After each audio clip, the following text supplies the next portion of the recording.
Greetings and welcome to the Hamptons. My name is Sandra K.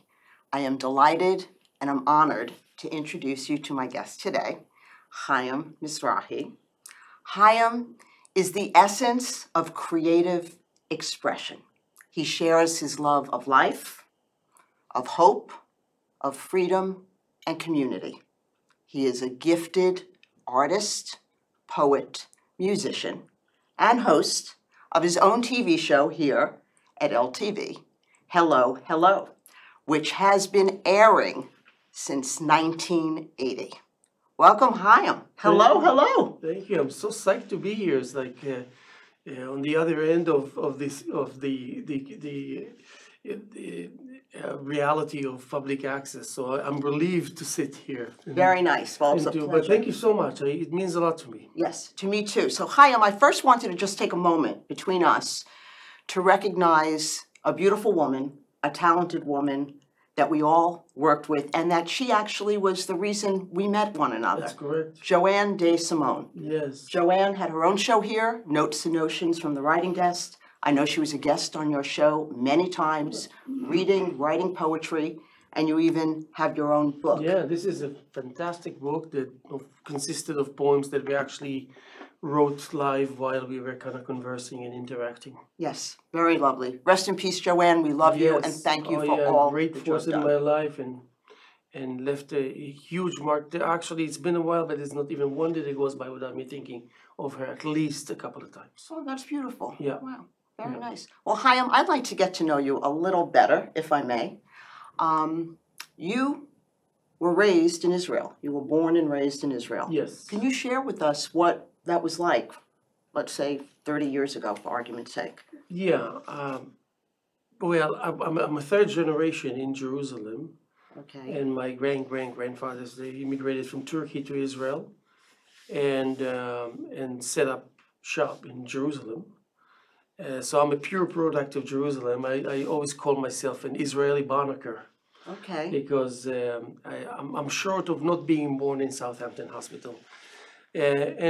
Just growing up there was full of beauty and magic and mystery, and it really caused me to feel that I need to explore the world because of that kind of power that it radiated. And I had it's like a normal upbringing in the face of the enormity of what Jerusalem means. Okay. I can't even say Israel because Jerusalem is so powerful on its own behalf. Certainly. So it just tells the whole story. And when I arrived to, by the way, when I arrived to America, my plan was to just do coast to coast for 1 year. And I ended up here kind of by mistake. And when I first came here, I said, you know what? There's a parallel between the power and the beauty that exists here, even though they're two different natures, and the one in Jerusalem. I bet you if I can mix the two and have the better of two worlds, I can make this a home. Wonderful. And it's been 40 years. That's great. Haim, when did you become aware of your creative talents and your gift for painting, for poetry, writing, music, drumming? When did that sort of hit you? Well, drumming came first. It was, I was in a boarding school, and my boarding school was a mix of about Jews from 20, 30 countries. And there was a drummer that was just a nasty, I mean nasty in a good way, nasty drummer. It was like, you're talking about 1970 something, mid-70s. It was unusual to see such talent, and he was a new immigrant from Russia.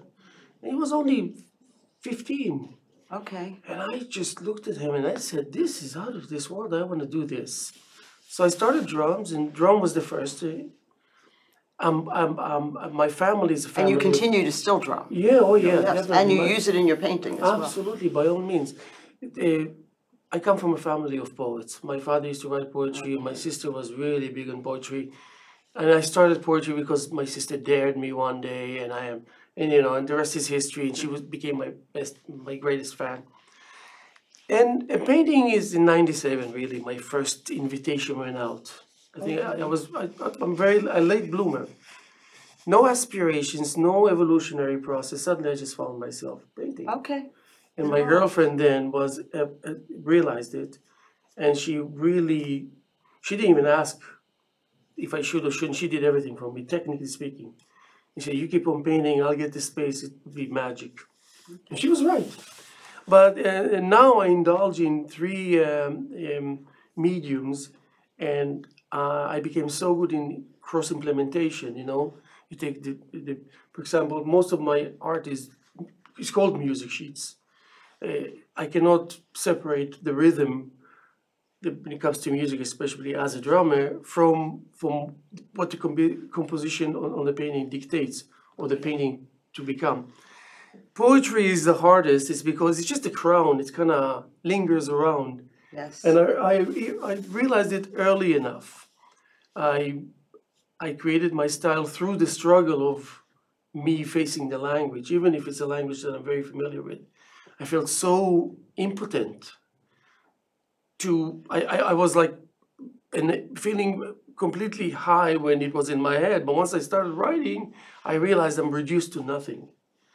So my style, I allowed that to become my style early on. I'm talking about 30 years ago. Let it be that. And now, do you still write poetry to go along with a given work? Very rarely. Okay. Because I like to mix, but I don't like to do one for the sake of the other. I give reality more freedom than one would imagine. But I think that poetry. I cannot seek refuge for the sake of poetry in painting, but the other way around, I can. Okay. Because just poetry so it lingers like a crown. Yes. And music and painting is just a given. It's a no-brainer.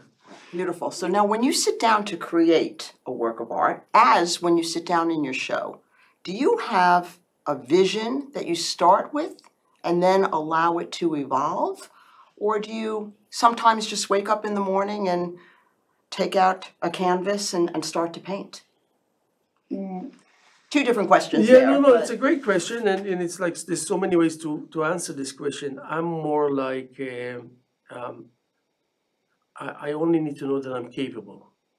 Okay. So that means on the surface, first of all, as we speak, if you come to my studio, there are stations everywhere. So there's many realities happening at the same time.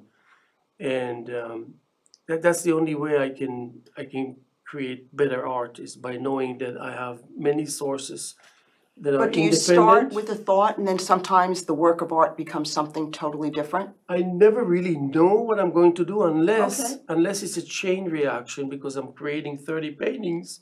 So when you get to painting number 8, you kind of have a long point of reference and you keep in the same direction, then that's different.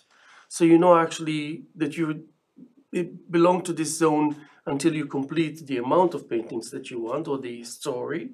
Okay. So you're influenced. But I constantly create art that is from different ends. So I introduce a capability that's very known to me, even though it doesn't make sense so much. And then I'm finding myself already embarking on a journey that I'm pretty safe in that journey. I don't seek excellence, because I always fail when I do that. I know that the combination of what I do will produce excellence. Okay. I trust that. On that note, I want to bring up something that you said on one of your recent shows. You made a statement, and honestly, it was so heartfelt to me. You said, "Good cannot fail." And I think that is just such an incredible statement on so many levels.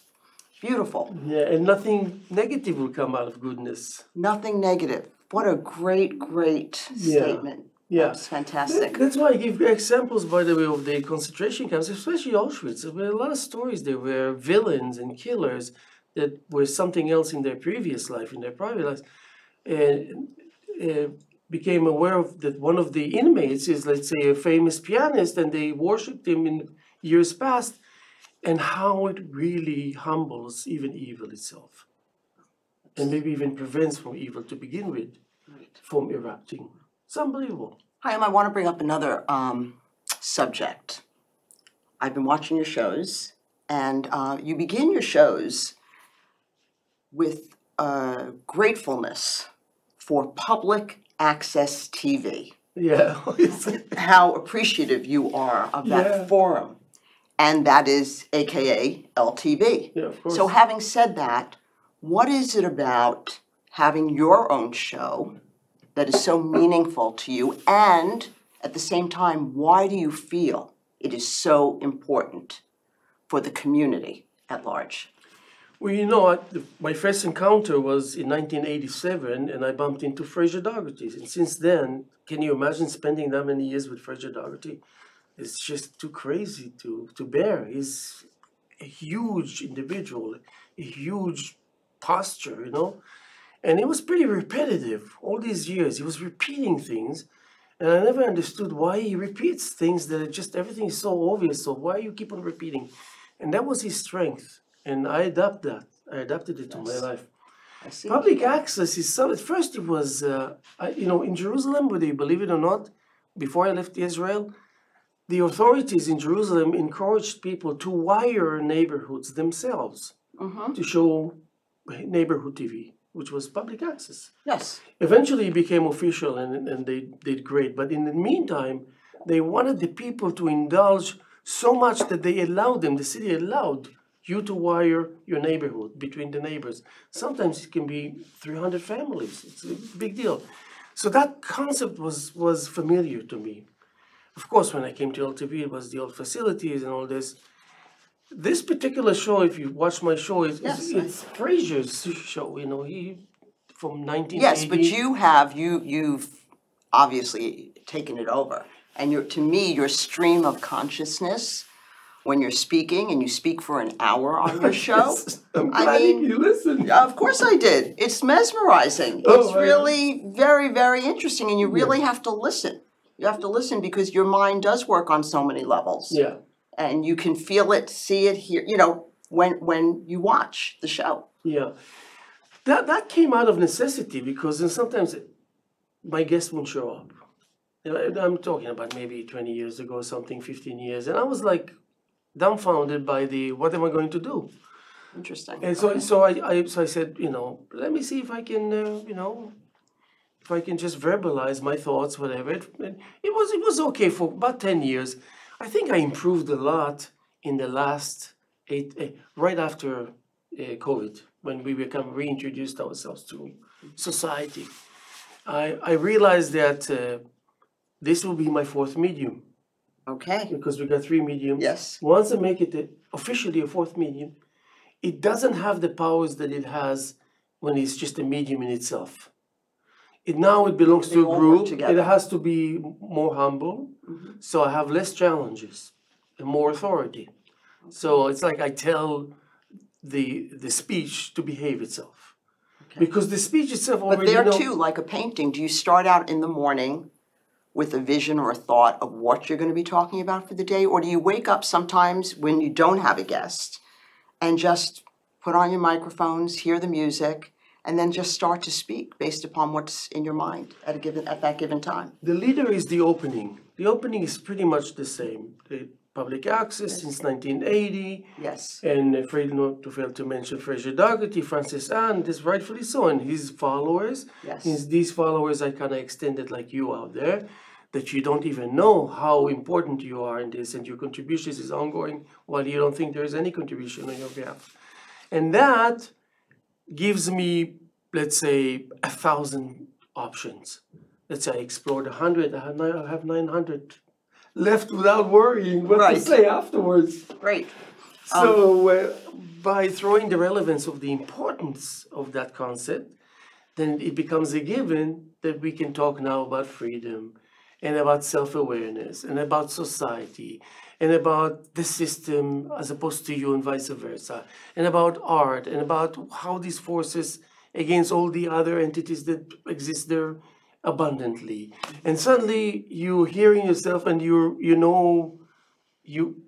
threw yourself in far enough to just swing it and utilize technically your capabilities, and it's a given, it's done. It's done. Great. Even if it's just 10 minutes into the show, you're done. So now you kind of trying really to enjoy it. Okay, good. So Haim, you also wrote this little book of aphorisms, and it is called "There is No Simple Way to say simple things. A snack for your mind. A snack for your mind. Yeah, Elaborate for us on that statement. This is a part of a series of 3 books.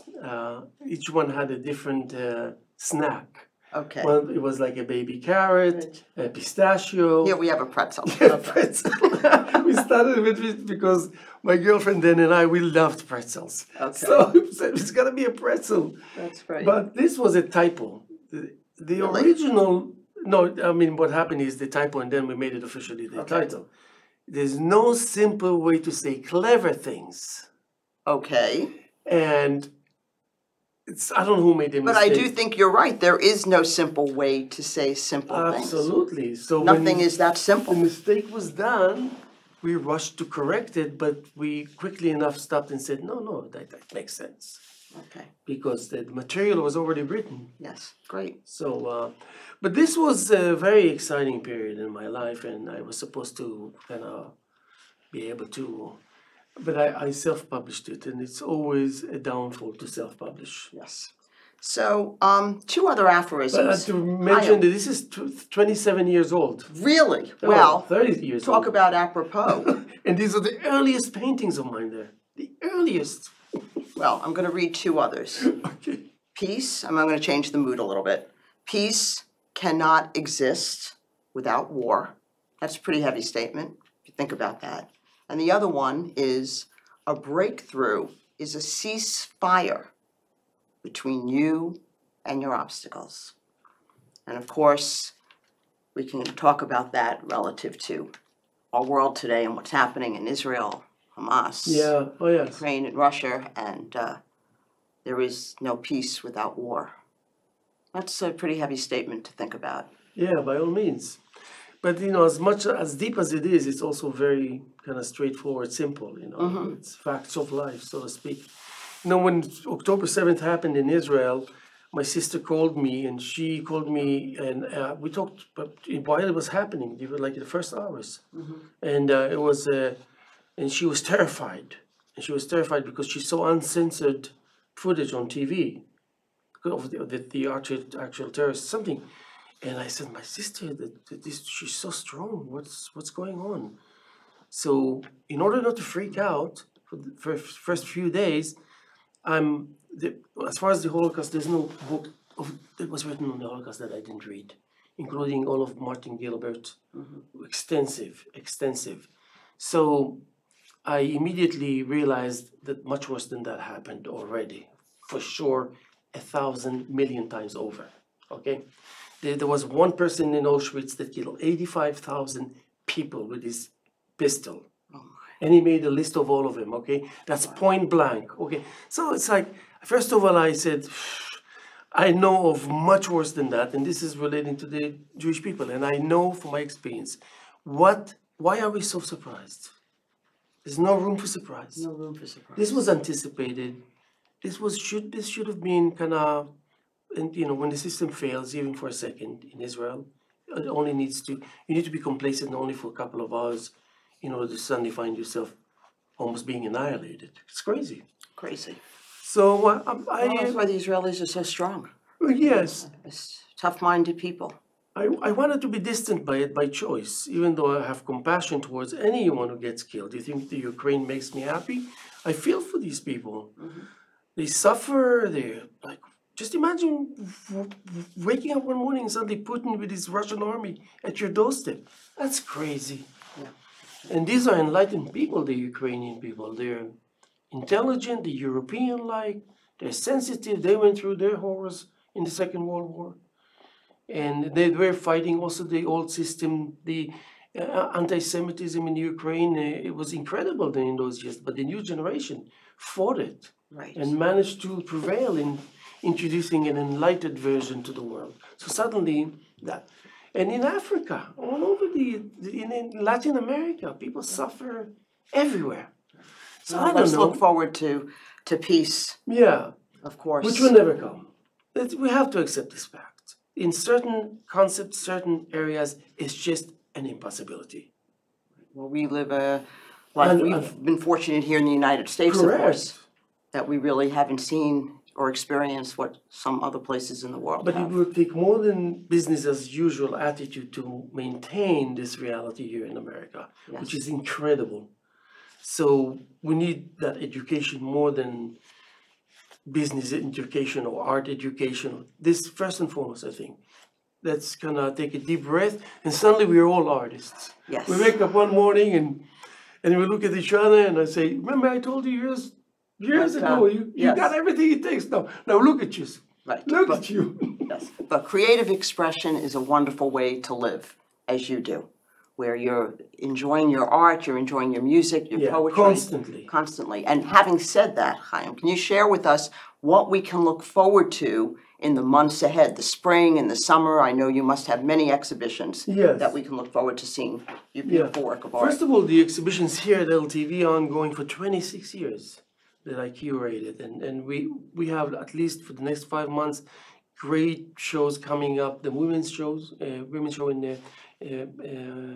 March. And I have a really nice mixed show of local And where is that taking place? Here at LTV. Oh, here at LTV. Yeah, okay. These are the ongoing monthly exhibitions that we have at LTV. I've been curating them for 26 years, so I got wonderful things. This particular art that you see here, I started 4 months ago only, because there was something happening.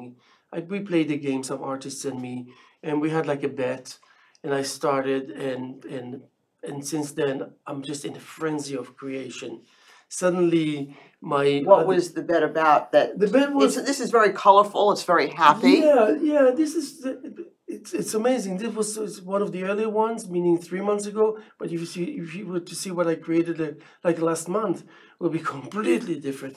Yes. So I'm like on a mission, you know, and my work ethics are pretty compatible with this. I got patience. Explain. Because you need patience, you need a plan, which is uncharacteristic to me. Okay. I don't plan. I don't count on anything other than just my willingness to find myself in my studio and start painting. That's it. That's all I need to do. But here, I was introduced to new challenges, and I managed to face them pretty nicely and still have fun. Okay. And so that means I still managed to relax enough to enjoy it, actually. And this has a lot of kind of depth into it, and you gotta have the right distance also. Yes. But this is more focused on just happy, yes, presence of happiness kind of thing. Just kind of like nobody can say I hate it. That's right. No, this is happy. It makes you smile. Even if you say nice, you say incredible, but you won't say something negative. Correct. And that already is an achievement of what I'm trying to. Oh, great. Make that. As a reality. But then when you keep on doing the way I'm doing, let's say, this new style of mine, things get a little puzzling. Okay. The new creation suddenly is not just about fun and the right colors. Now you're talking about embarking on... Well, that's when you allow your emotions and moods and other things to come into place while you're creating the art. It becomes a force to be reckoned with. Okay. The language becomes more evolving, meaningful, maybe even kind of a mystery. So you need to repeat sentences more than once. And this is your most current? This is the most current, but the earliest of the most current. The earliest. Which is like in a span of about 15 weeks, I created now already 24 pieces. So what I'm doing, I'm working obsessively on this style, and I'm creating as many shows as Will you be back in East Hampton at some of the... Ashwa Hall I'm going to have in July. Okay. I forgot the exact date. And I saw date. There's something on the calendar also in August. Yeah, correct. I have 2 shows there, but one of them I'm working with this style to accomplish there and to make a reality there at Ashwa Hall. So whatever happens, and as many as I will do, but I tell you, I'm amazed sometimes I just pretend like, because the art is everywhere, and I just want to stand a fair chance and give myself a nice break while I'm doing it, because I realize that I won't get a second chance, you know. So yes, I'm gaining experience and knowledge and all this, but sometimes I wake up and I feel like it was emptied. and I don't know what happened. I don't know if it's permanent or not. So I need to relax for a couple of hours and find out what's Okay. happening. Good, Has it gone good. forever? Yes. Or is it just hiding behind the piano here and it will show its face soon or quickly enough? Great. Chaim, I would like to end the show with how your book ends, which I think is wonderful. Enthusiasm nourishes dreams. Enthusiasm nourishes dreams. That's wonderful. That's so nice of you to read from this book. Yes. That makes me very emotional and happy. Yes. Thank No, you. it's very heartfelt. And did you see the end, the END at the very end? There's a word for every letter. Yes. Yeah, of course. What does it say, the three words? E-N-D. What word E says? Enthusiasm. Enthusiasm. Oh, that's yes. Oh, so that's what you read. Yes. Yeah. Enthusiasm nourishes dreams. End. E-N-D. Enthusiasm nourishes dreams. How wonderful. Thank you, Chaim. Thank you, LTV. Thank you, Kate Cassidy Foundation, for supporting our show. And everyone, love is in the air. Kisses.